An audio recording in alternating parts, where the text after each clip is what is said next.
उचित गाउसीय पृष्ठ का चयन इसे सुविधाजनक बना देता है। अंत में गाउस नियम कूलाम नियम में अंतर्निहित दूरी पर व्युत्क्रम वर्ग निर्भरता पर आधारित है। गाउस नियम का कोई उल्लंघन व्युत्क्रम वर्ग नियम में विचलन को संकेत करेगा। जैसे कि हम चर्चा कर चुके हैं कि किसी व्यापक आवेश वितरण के कारण विद्युत क्षेत्र किस प्रकार ज्ञात किया जा सकता है। अब हम कुछ सममित आवेश विन्यासों के लिए गाउस नियम का उपयोग करके विद्युत क्षेत्र को सरल ढंग से प्राप्त करेंगे। इसका एक उदाहरण कुछ इस प्रकार है। मान लेते हैं किसी अनंत लंबाई वाले सीधे पतले तार का एक समान रैखिक आवेश घनत्व लैम्डा है। स्पष्ट रूप से यह तार एक सममित अक्ष है। मान लीजिए हम O से P की दिशा में ध्रुवांतर लेकर इसे तार के चारों ओर घूर्णन कराते हैं। इस प्रकार प्राप्त P dash, P double dash और P1 आवेशित तार के संदर्भ में संपूर्ण रूप से तुल्य है। इससे यह उपलक्षित होता है कि इन बिंदुओं पर विद्युत क्षेत्र का परिमाण समान होना चाहिए। प्रत्येक बिंदु पर विद्युत क्षेत्र की दिशा अरीय होनी चाहिए और यदि लैम्डा 0 से बड़ा है तो ये बहिर्मुखी होगी, यदि लैम्डा 0 से छोटा है तो ये अंतर्मुखी होगी।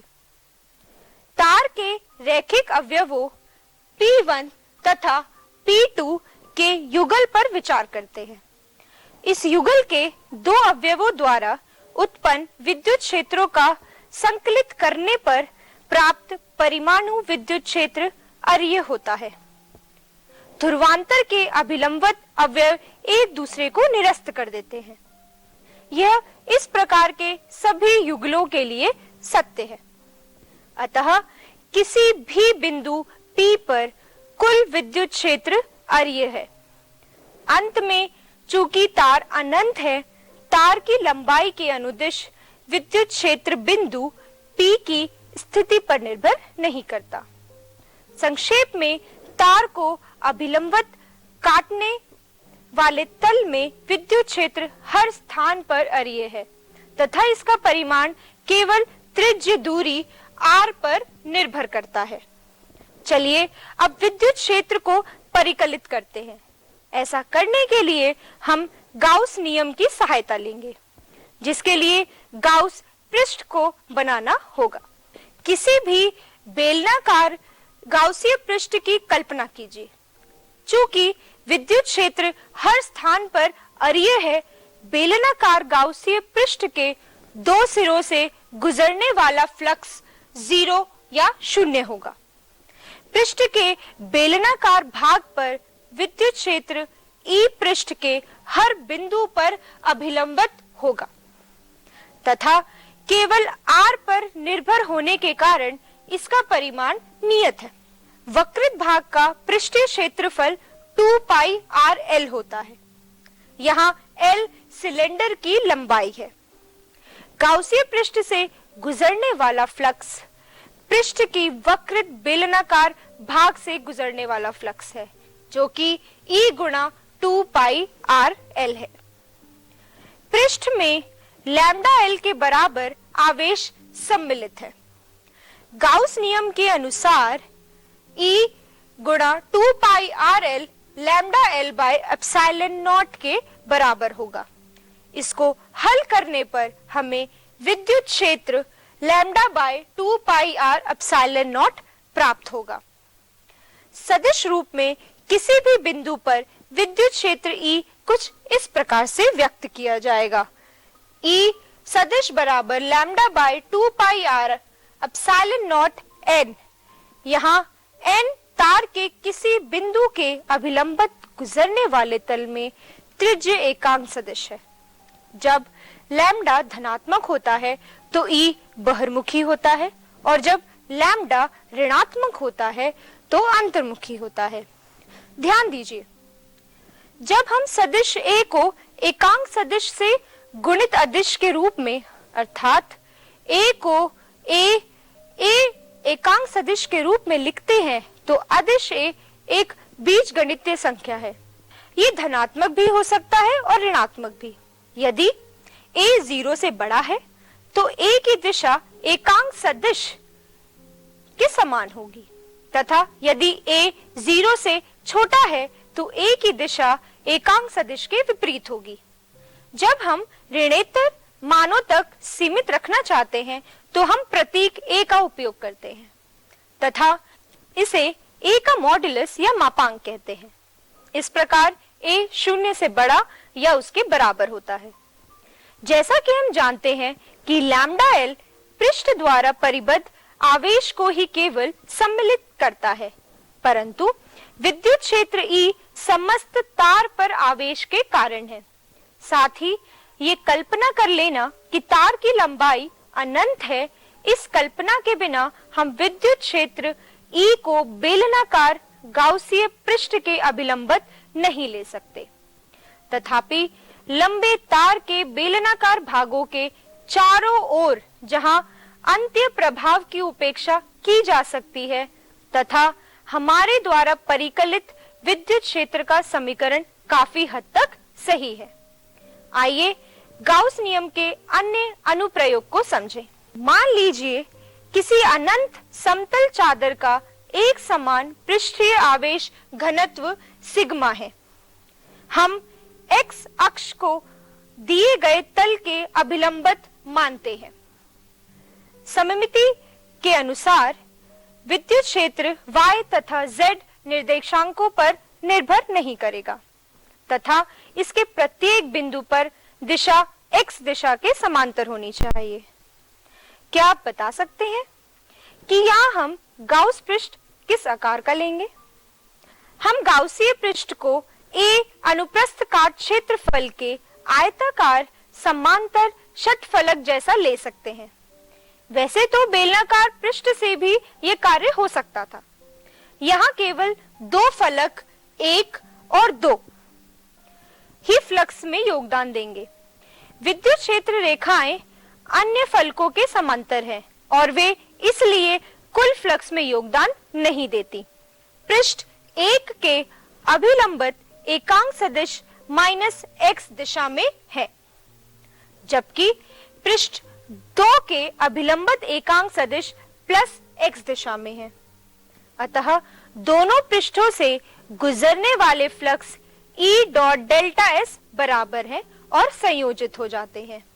इसीलिए गाउसीय पृष्ठ से गुजरने वाले नेट फ्लक्स को EA प्लस EA यानी कि 2EA द्वारा दिया जाता है। पृष्ठ द्वारा परिबद्ध आवेश सिग्मा A है। इसीलिए गाउस नियम द्वारा हमें कुछ इस तरीके से संबंध प्राप्त होता है, यानी कि 2EA बराबर sigma A by epsilon not. इसको हल करने पर हमें E sigma bye 2 epsilon not के बराबर मिलेगा।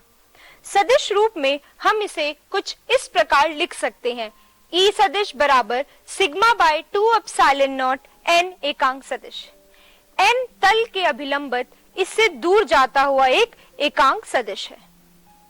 यदि सिग्मा धनात्मक है तो E तल से बहिर्मुखी तथा यदि सिग्मा ऋणात्मक है तो E तल से अंतर्मुखी होता है। यहां से हमें एक रोचक तथ्य का भी पता चलता है।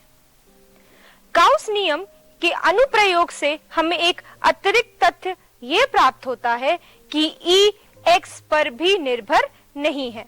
किसी परिमित बड़ी समतलीय चादर के लिए ये समीकरण सिरों से दूर समतलीय चादर के मध्यवर्ती क्षेत्रों में सन्निकटतः सत्य है।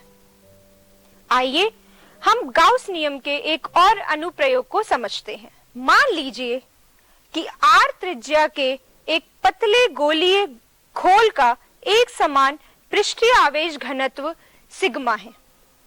स्पष्ट रूप से इस स्थिति में गोलीय सममिति है। किसी बिंदु P पर, चाहे वो बाहर है या भीतर है, विद्युत क्षेत्र केवल R पर निर्भर कर सकता है। यहाँ R खोल के केंद्र से उस बिंदु तक की त्रिज्या दूरी है तथा इस क्षेत्र की अर्य अर्थात ध्रुवांतर के अनुदिश होना चाहिए। सबसे पहले खोल के बाहर ध्रुवांतर आर के किसी बिंदु P पर विचार करेंगे। जैसा कि हम जानते हैं कि बिंदु P पर E का परिकलन करने के लिए हम केंद्र O तथा त्रिज्या R के बिंदु P से गुजरने वाले गोले को गाउसीय पृष्ठ मान लेते हैं। दिए गए आवेश विन्यास के सापेक्ष इस गोले पर स्थित प्रत्येक बिंदु समतुल्य है। गोलीय सममिति से हमारा यही अभिप्राय है। इसीलिए गाउसीय पृष्ठ के प्रत्येक बिंदु पर विद्युत क्षेत्र का समान परिमाण E है तथा प्रत्येक बिंदु पर ध्रुवांतर के अनुदिश है। इस प्रकार प्रत्येक बिंदु पर E तथा डेल्टा S समांतर है तथा प्रत्येक अवयव से गुजरने वाला फ्लक्स E डेल्टा S है। सभी डेल्टा S का संकलन करने पर गाउसीय पृष्ठ से गुजरने वाला फ्लक्स E गुणा 4 पाई R स्क्वायर के बराबर है और परिबद्ध आवेश सिग्मा गुणा 4 पाई R स्क्वायर है। तो गाउस नियम के अनुसार E गुणा 4 पाई R स्क्वायर सिग्मा गुणा 4 pi R square by epsilon not के बराबर होगा और इस समीकरण को हल करने पर हमें E सिग्मा गुणा 4 पाई R स्क्वायर जो कि इस गोल की त्रिज्या है बाय 4 पाई R स्क्वायर जो कि इस गॉसीय पृष्ठ की त्रिज्या है गुणा एप्सिलॉन नॉट होगा, जिसको हल करने पर हमें Q by 4 pi R square epsilon naught प्राप्त होगा।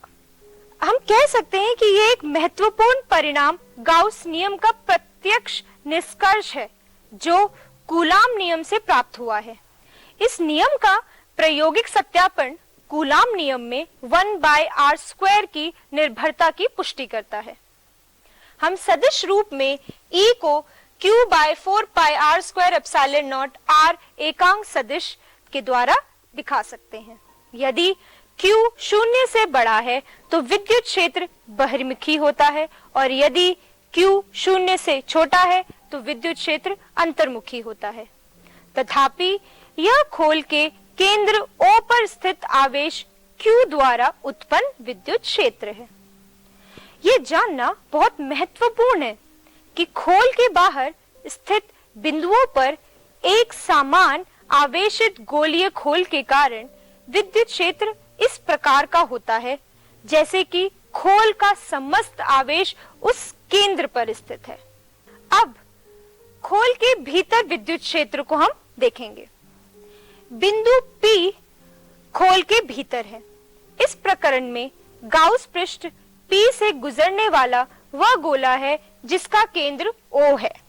पहले के परिकलनों की ही भांति गाउसीय पृष्ठ से गुजरने वाला फ्लक्स E गुणा 4 पाई R स्क्वायर के बराबर होगा।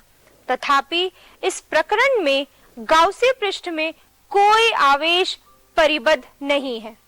तब गाउस नियम के अनुसार ये E गुणा 4 पाई R स्क्वायर बराबर 0 होगा, जिसके अनुसार E 0 के बराबर होगा जब ये P बिंदु इस गोले के भीतर होगा। अर्थात एक समान आवेशित पतले गोलीय खोल के कारण उसके भीतर स्थित सभी बिंदुओं पर विद्युत क्षेत्र शून्य है। जैसा कि हम जानते हैं कि परमाणु का प्रारंभिक प्रतिरूप जे थॉमसन द्वारा दिया गया था, जिसमें एक धनात्मक नाभिक को एक समान घनत्व के ऋणावेश से घेरा हुआ माना गया था। आप इस प्रतिरूप के लिए नाभिक से r दूरी पर गाउस नियम की सहायता से विद्युत क्षेत्र को परिकलित करने का प्रयास करें। इसी के साथ अपनी पाठ्य पुस्तक में इससे संबंधित प्रश्नों के उत्तर देने का प्रयास करें और अपने साथियों से इसकी चर्चा अवश्य करें।